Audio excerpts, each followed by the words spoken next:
আবার তার ব্রহ্মথালুর মধ্যে একটি জৌনি দেখা যায়।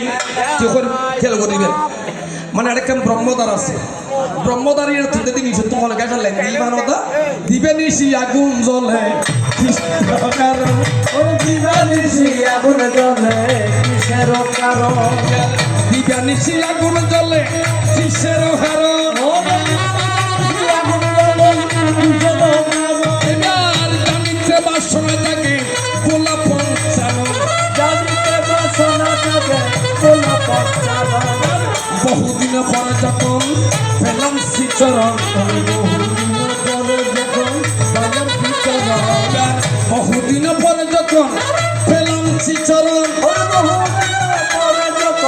পেলাম শ্রীচরণ। এবার তব চরণ দেহে জানাই প্রণাম নিবেদন। হরিবল হরিবল হরিবল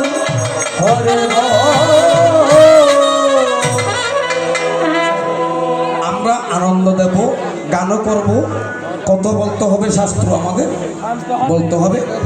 তার মধ্যে আমরা যে শাস্ত্র আলোচনাগুলি করব এগুলো একটা আপনারা একটু মন দিয়ে শ্রবণ করবেন। প্রশ্ন কি আমার? অর্থাৎ কৈলাসের দ্বারের মধ্যে, দ্বার মানে গেড়ের মধ্যে কৈলাসের মতো তার গাইতার মতো ভুয়ার মতো ঘুরে মাত্র ইতারা না থাকলে তুই আর বেশি লাগতিস অবস্থায় তোরা গেলে মাত্র তার সমস্যা নেই। ঠিক আছে, প্রশ্ন কি? কৈলাসের দ্বারের মধ্যে একটা দাঁড়িয়ে আছে, তার ফাগুলো হয়েছে গাভীর ভাইয়ের মতন বা গরুর ভাইয়ের মতন। তার মাথার মধ্যে একটা ব্রহ্মদ্বার আছে, ব্রহ্মদ্বারের মধ্যে সদা কি হয়? দিবানিশি আগুন বাহির হয়। এখন আমার প্রশ্ন হলো ব্যক্তির নামটা কি? এখন তার ব্রহ্মজনী কি কারণে দিবানিশি জ্বলে? ব্রহ্মজনী কি কারণে দিবানিশি জ্বলে? তার ব্রহ্মজনী কি কারণে দিবানিশি জ্বলে? জানিতে বাসনা জাগে এই না বাবা হরিবল হরিবল। এক নাম্বার জিজ্ঞাসা। দ্বিতীয় নাম্বার প্রশ্ন থাকবে, যিনি কৈলাসাধিপতি দেবাদিদেব মহাদেব। আমরা জানি প্রতি বছর যখন আমরা পুজো করে থাকি, মায়েরা আপনারা দেখবেন এই আমরা প্রতি বছর দুর্গা পুজো ব্যবহার করি দাদা। বছরে দ্বীপের একটা বসন্তকালে বাসন্তী পুজো, আর একটা হচ্ছে শরৎকালে শারদীয় দুর্গা পূজা। এখন দ্বীপের দুর্গা পূজার মধ্যে আমরা ভবে দেখিবারে পাই, প্রতিবারও দেখি দাদা এক পাশে থাকি পূজা কার্তিক বনাম গণেশ, আর এক পাশে থাকি লক্ষ্মী বনাম সরস্বতী। দেখবেন আমার কথার সাথে মিলিয়ে হচ্ছে কিনা। মাঝখানে থাকবে দুর্গার মূর্তি, আবার দুর্গার মাথার উপরে থাকবে কে? দেবাদিদেব মহাদেব। আবার মহাদেবের মাথার উপরে গঙ্গা দেখা যায়। দুর্গার মাথার উপরে হোক মহাদেব, মহাদেবের মাথার উপরে হোক গঙ্গা। আর বহুত দিন হচ্ছে ওদের শিবের উৎপত্তি, মানে এই মরত্বলের প্রধান তদা পুরুষ হলের প্রধান হল দেবাদিদেব মহাদেব। এখন জীবের মহাদেবের মাথার মধ্যে রাখি দিয়ে মারছি গঙ্গা বুঝে হর দেরি কোনো কোনো নবলিস ইবের নাম গঙ্গা হরজনতা। আর বহুত দিন হচ্ছে আর ঘরের ইবের ভর্তি গণেশের বড় ভর্তি। আমি তো যদি কোনোদিন দেখি যে বেচারা যে এই গঙ্গা দেবী কত দেবী নয় হতা। আচ্ছা দেবী বিয়ে মাথা চড়া পুজো রাখি দিই বেতা দেখে না মশলাম নাই এনেকে হতর হতা বলছি আসলে না আইনো জানি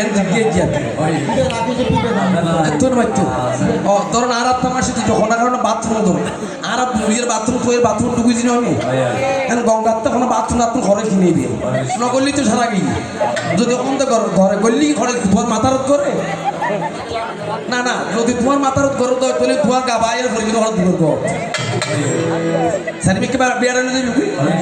সুতরাং তোমার কাছে আমার জানা কিঞ্চন তোমার মাথার উপর জটায় আছে, জটার ভিতর গঙ্গায় আছে। আমি কিন্তু দেখিবারে পাই এই গঙ্গা দেবী মল মূত্র ত্যাগ করে কিনা, যদি করে এগুলো করে আর মাথায়। এটাই আমার যুক্তি কথা, আত্মকথা নাই। এটাই আমার যুক্তি কথা, আত্মকথা নাই। এবার আসলে আমার ভোলানাথ তাদের বুঝাই,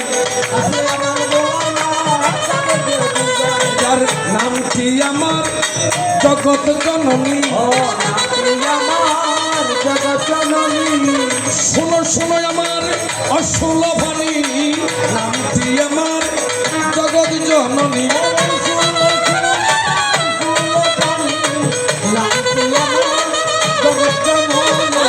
কৈলাসের শিরোমণি,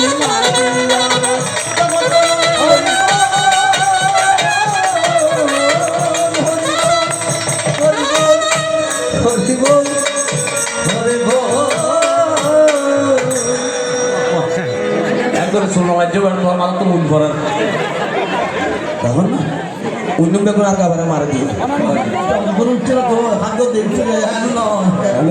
ঠিক আছে ঠিক আছে।